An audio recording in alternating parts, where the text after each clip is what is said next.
How are you? You're from Penang? How many of you? 22. 3 Singaporean. Where do you go in Thailand? All the temples. Starting from where?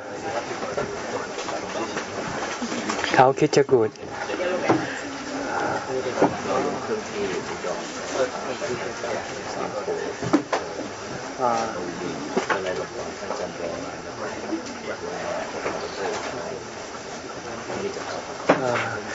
How many days altogether? 10 days. Yeah. I see. Have you achieved what you came for?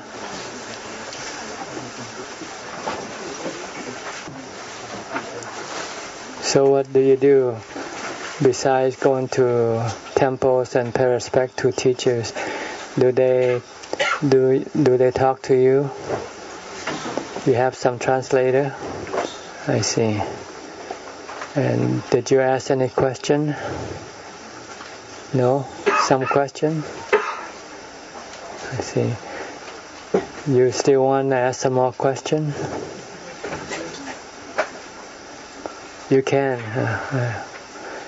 This time we don't have to have translator. They can talk directly.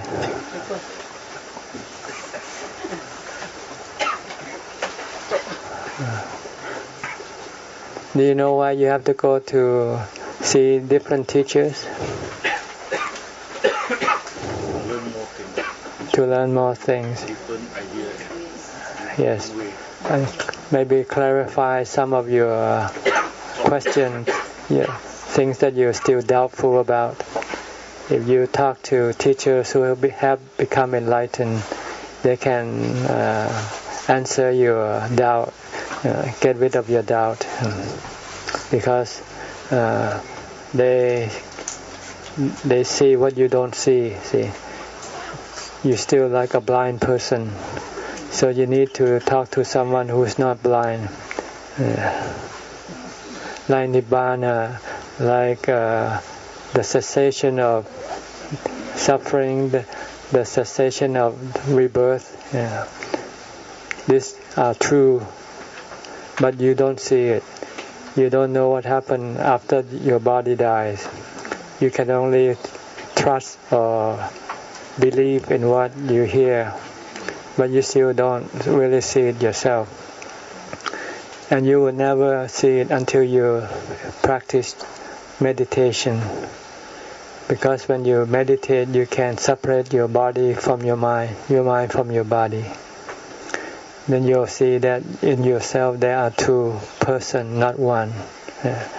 The body and the mind are two different persons. The body is the slave. The mind is the master. The mind is the one who tells the body what to do. Coming here, the mind tells the body, I want to come to this temple. So then the mind say, okay, walk, get on a car and come here. See, without the mind, the body cannot function. It cannot do anything. And the mind is the one who do things and the one who experience the result of its own action. The mind can do different kind of action, different kind of activity, good activity or bad activity. Good we call bun, bad we call bāp, pāpa, which means bad karma, like killing, stealing, committing adultery, lying, drinking alcohol. This is bad action. And when it is done, it is the mind that will suffer the consequence of its own action. When the mind do bad thing, the mind become hot, restless, fearful, unhappy. In the opposite way, if the mind do good things like dana, helping people, making other people happy, the mind becomes happy. So the Buddha said, if you want to be happy, you should do good things like dana. And if you want to get rid of bad feelings, you should stop doing bad action, bad karma. You should keep the precept. Then you can get rid of the bad feelings that arise from doing bad things. And if you want to stop returning to be reborn again, then you have to meditate and cut off all your cravings and your desires. Because your cravings, your desires, your greed are the causes of your rebirth. See, when this body dies, the mind doesn't die with the body. If the mind still have this desire to see, to hear, to eat, to drink, then the mind will then go look for a new body. And when it acquires a new body, then there is birth. Once there is birth, then you have to do what you are doing now in this life all over again. You've been doing this thing for millions of times already without knowing it. Yeah. And you will continue to do this until you stop your cravings, your desire. And the only way to stop your craving and your desire is to meditate. And you have to meditate full time, not just an hour a day or something like this. It's not enough, because your craving works all the time. So you have to stop your craving all the time. And the only way to stop your craving is to meditate, to have mindfulness, and to have panya, to have wisdom of the Buddha. You have to use the wisdom of the Buddha to remind yourself every time that you have craving that if you do what your craving asks you to do, you are continuing your rebirth cycle. You are continuing your suffering. If you want to stop your rebirth cycle, stop your suffering, then you have to resist your craving. Don't do. Like if you want to smoke the cigarette, don't smoke. If you keep refusing to smoke, eventually your desire for cigarette will disappear. Then you don't have to smoke anymore. Same thing with everything else. Anything. So you have to do this if you want to stop from coming back again and again. But if you still want to come back and come back in a good state, then try to avoid doing bad karma. Try to keep the 5 precepts and try to make merit, like make dana, help people, give money to charity, make other people happy, help relieve the suffering and hardship of other people and animals. Then when you die, you will go and be a tourist in heaven for a while. And when you come back, then you come back richer, better person, because the money that you gave to charity is waiting for you. It's like putting money in the bank. So when you come back next time, you will have money waiting for you. You will be born in a rich family. You don't have to work hard to have money, because your parents will already work for you, find the money for you. Like the Buddha, before in his last birth as a human, before being the Prince Siddhartha, he was Pavet Sandara, one of his 10 lives. And in that life he did a lot of charity. He gave all his possession away.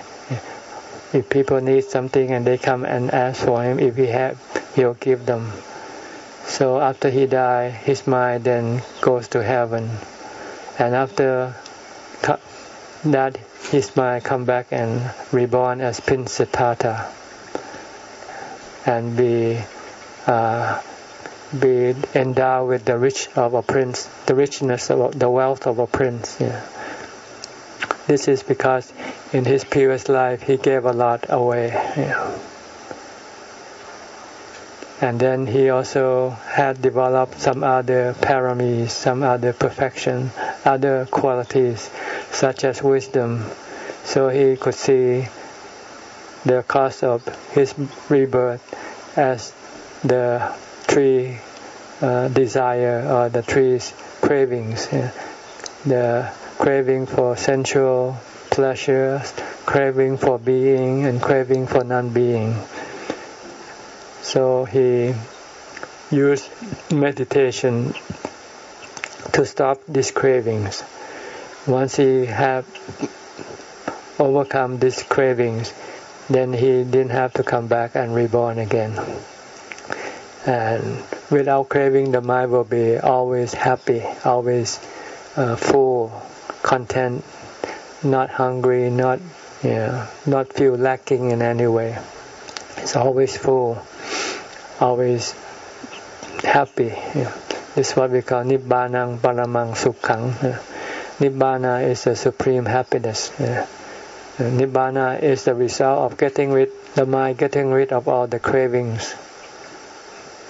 It's the craving that makes you feel empty, makes you feel hungry. When you crave for something, you feel like, oh, I have to have it. Without it, I will die, or I will suffer. But when you get it, you only enjoy it briefly. Then after a while, your new desire, your new craving will arise, and then you will feel hungry again. But if you can get rid of your cravings or your desires, then you will always feel full, complete. You don't feel like you are lacking in anything. And that's why if you are full, complete, then you don't need to reborn. It's only when you feel that you are lacking that you need to reborn to fulfill what you feel like you are lacking. So once you can get rid of your cravings by meditation, then you won't have to come back and reborn again. And you will enjoy the supreme happiness. The Buddha is enjoying it even now. He has been enjoying it for 2,500 years or more already. And he will keep enjoying it forever. And you can do the same thing if you learn to meditate and learn to get rid of your cravings and your desires. So try to learn how to meditate and try to make time for meditation instead of watching television. Go sit and meditate. Try to do a little bit at a time first. When you start, it's like learning how to run a marathon. You don't start running the complete marathon when you first start. You might do maybe 1 kilometer first, then you move to 2 kilometers and 3 kilometers. Keep increasing the distance. Eventually you'll be able to run a marathon. It's the same way with meditation. First you learn how to meditate maybe 15 minutes, then 30 minutes, then 40 minutes, then 1 hour, then 2 hours, 3 hours. Not continuously, but maybe a break. Sit for 1 hour, then walk for 1 hour, then come back and sit for another hour.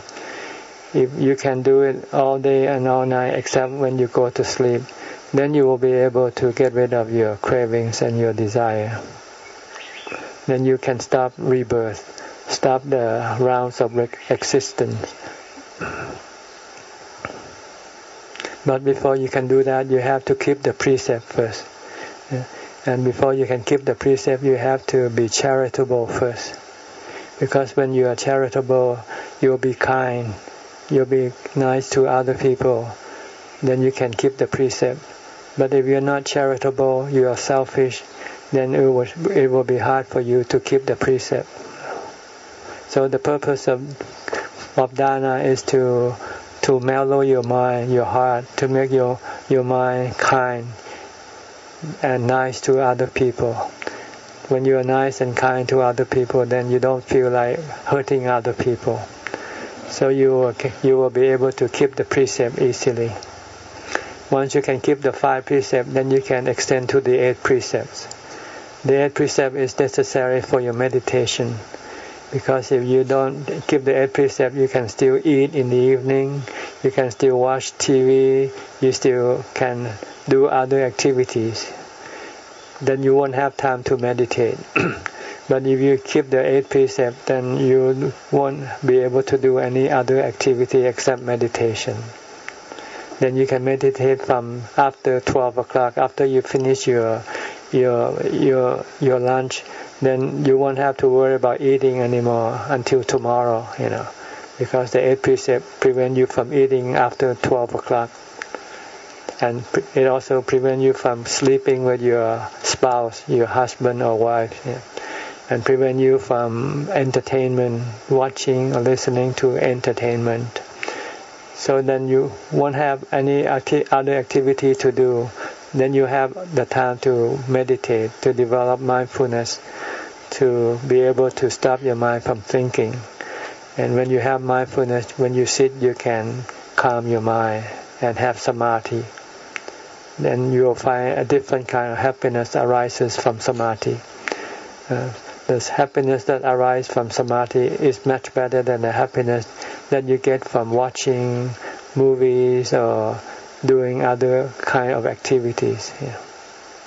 Once you have this happiness from samadhi, then you can use the wisdom of the Buddha to get rid of your cravings and your desire.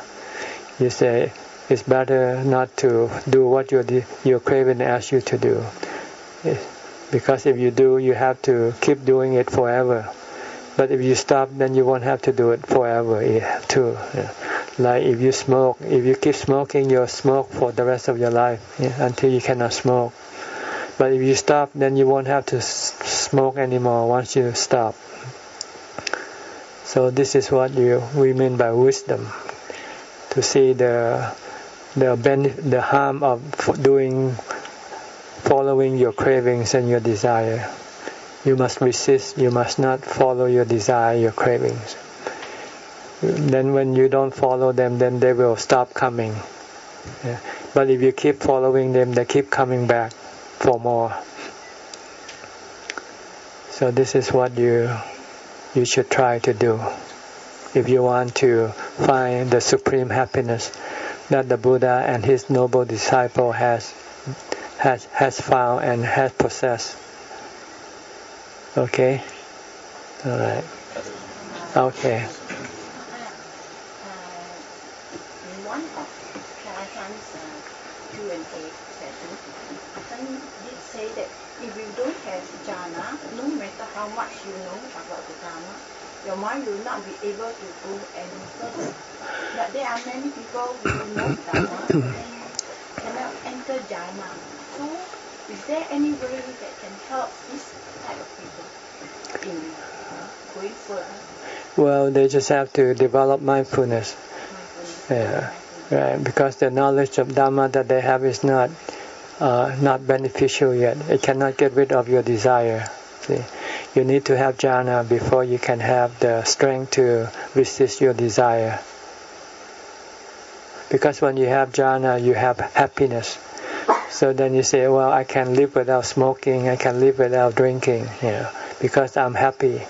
But if you have no happiness from jhana, then you feel, if I don't smoke, then I have no happiness. So I have to smoke. I have to drink. I have to have a wife and husband. Because if I don't have any happiness. But if you have jhana, you have a replacement kind of happiness.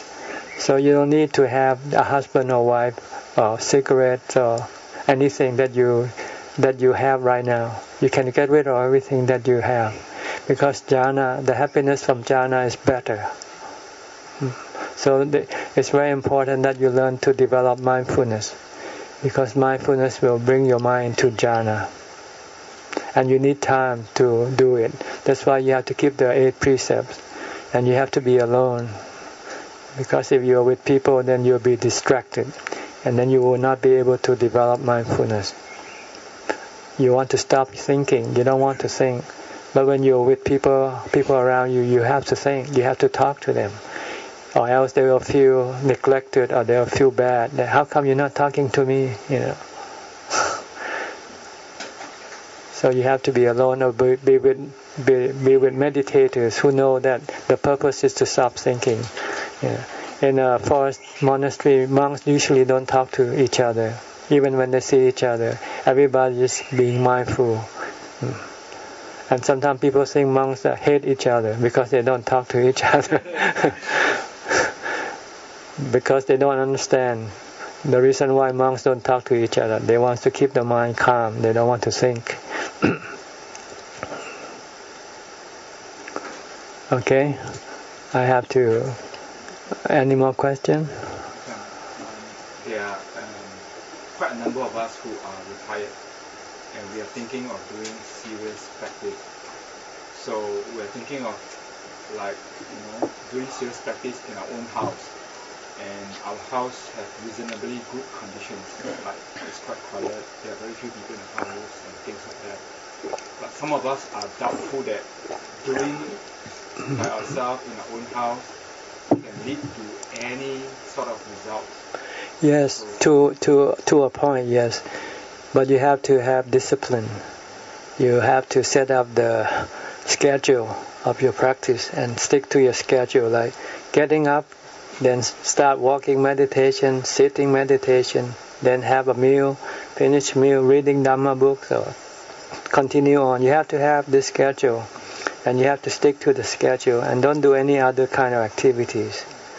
Your only activity is just developing mindfulness and developing samadhi. Then after that, then you can develop panya, or wisdom. You have to have this discipline. Stick to your schedule. If you don't, if you go to do some other activity, you can get lost and you forget your real purpose. Sometimes you might start planting some trees or doing some garden, to sort of get rid of your restlessness. If you do this, then you end up spending your time doing your garden work, or then you lose your way. So you have to know that your main purpose is to meditate. And if you have to do anything, it's only when it is absolutely necessary. If not, then you don't want to do anything else. And you have to have a teacher from time to time to listen. If you don't have a teacher, a live teacher, you can use reading the Buddha's teaching, reading some of the teachers that you respect and that you find inspiration. Because if you don't, your mind can forget. And then your defilement will start to come and whisper to you, let's do this, let's do that instead. Or your defilement will say, oh, don't do it, you'll never make it, so forth. And make you become discouraged. So if it's possible, it's better to be in a monastery with a strict teacher who can keep pushing you, because it's normal for our mind to become not disciplined, and our mind likes to sort of play instead of work, So you have to have, if you're by yourself, then you have to have strong discipline. So how do we know that we are ready to develop a wisdom part? When you have enough calm in your mind, and then you can use wisdom to get rid of your desire. See, the desire that you still have,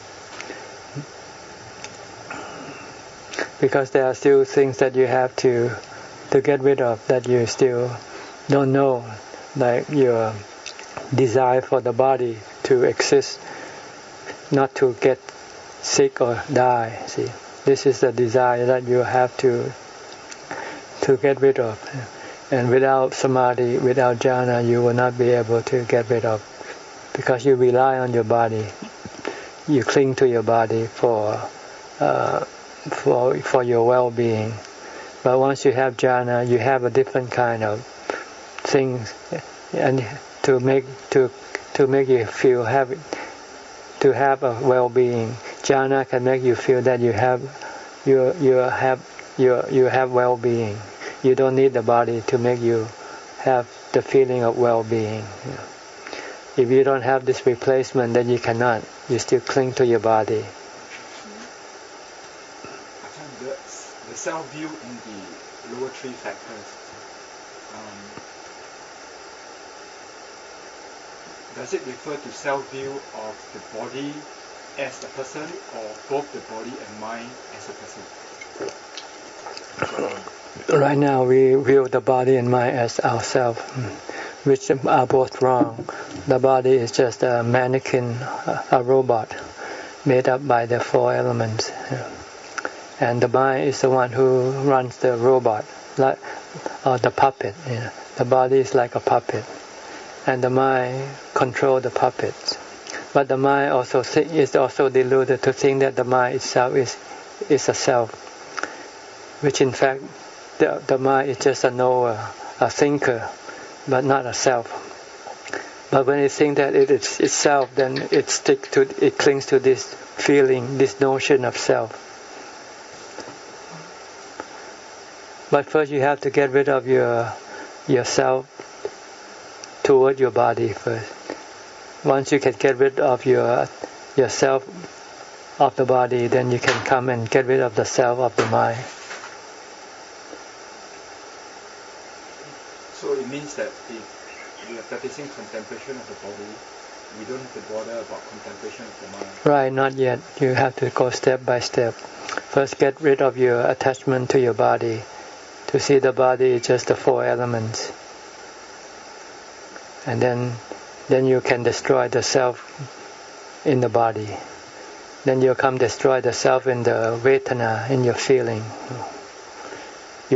When every time you have feeling, you say, I feel good, I feel bad. In fact, it's not you who feel good, feel bad. It's just good feeling or bad feeling. And that you cannot control them. They are anatta. They come and go. They have reason for them to come, and they have reason for them to disappear. Like when you're sick, they suddenly get sick, your body becomes painful, and you want to get rid of it, you cannot get rid of it. When you have the desire to get rid of your bad feeling, painful feeling, and you cannot get rid of it, you're creating another dukkha in your mind, see. But if you understand that the nature of feeling is they come and go, and you cannot tell them when to go or when to come, then you just leave them alone. So when they come, you just leave them alone. When they go, you just leave them alone. That you have no suffering in your mind. So you let go of your attachment to your feeling, or thinking that you can control your feelings. Right now you think you can control your feelings. Right? When you sit and you feel tired, you move your body, you feel, I can control my feeling. So this feeling belongs to me. But in fact, eventually when you get sick, and no one can get rid of the pain that you arise from your sickness, then you know that this painful feeling is not something you can say that it is you or belongs to you. It is like the sound of the lizard who just say something. You cannot tell it to stop or to cry. It's the same way with your feelings. So you need strong samadhi to be able to just remain calm and experience the feeling, whether good or bad. Good feeling is no problem. We tend to have problem with bad feeling, painful feeling, because we want to get rid of it. Okay. There are people who are talking about mind over matter. Mm. Isn't that one form of controlling our feeling? Well, mind over matter means that the mind can tell the body what to do, see, but to a certain extent. But there is beyond that, it cannot tell the matter what to do. It cannot tell the body not to get old, not to get sick or die. But it can tell the body what to do right now: to walk, to stand, to eat, to go here and there. But there is only a certain limit that the mind can control the body. But beyond that, you cannot stop the body from getting old, getting sick or die.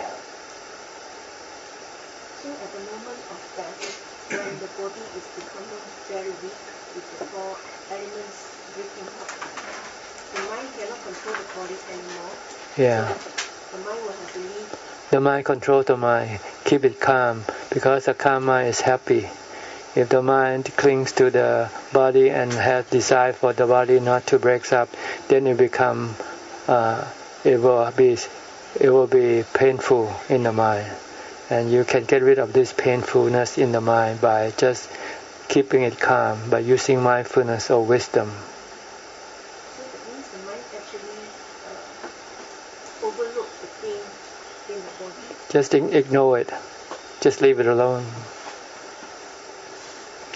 Like when you go to sleep, just go to sleep. When you die, it's like going to sleep. It's a long sleep, that's all. And when you wake up, you get a new body. You go change your body, that's all. That's what death is about. It's going to a long sleep and go for a replacement. When you wake up, you come up with as a baby. See? Baby. Huh?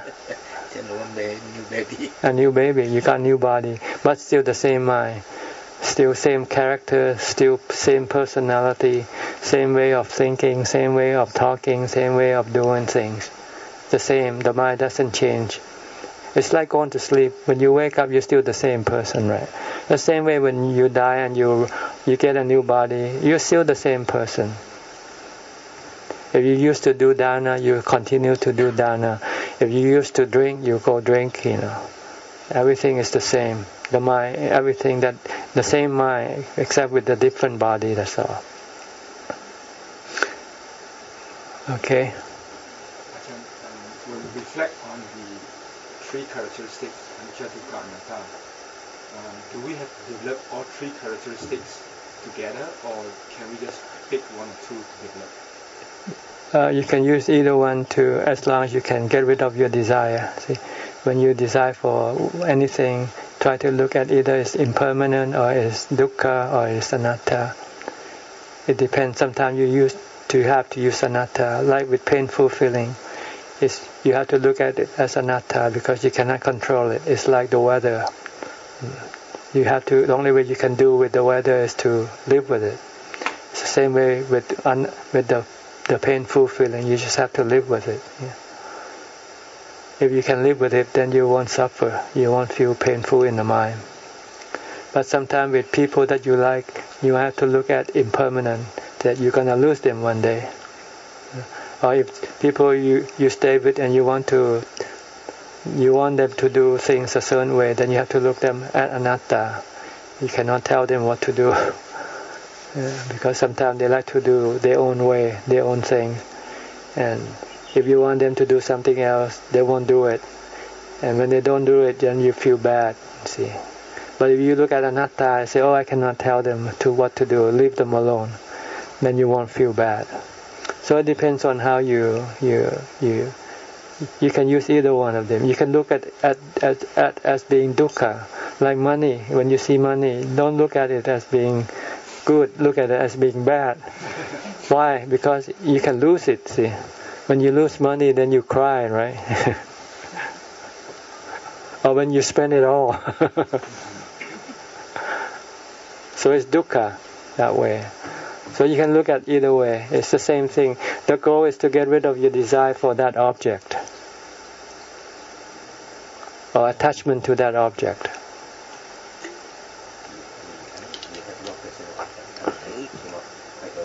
Yeah, So I think maybe this is probably enough. So let me give you the Anumodana. ครับคำถามต่อไปจากทาง YouTube นะครับจากคุณโทนี่โรมิโอนะครับ Is deathlessness the same as Nibbana? No, deathlessness refers to the mind which never dies. But due to delusion, the mind keep getting a new body. So the mind never dies with the body, but since the mind is deluded, once it has the body, it thinks that it is itself. So when the body dies, the mind thinks that it dies with the body. So it thinks that it is it has death, but in fact it never dies. when the body dies, then the mind just go on and get a new body. Yeah. So the mind keep getting death from the body. But when the mind become enlightened and discover the cause of birth, of rebirth, as being the cravings in the mind, and once it can get rid of the cravings in the mind, then it will then not get a new body. So when there is no new body, then there is no death. So that's what is meant by deathless. Mean that there is no death because the mind doesn't take any birth anymore. And this is what we call Nibbana, the deathless mind, the mind that doesn't go take a new birth. Because with every new birth there is a new death coming.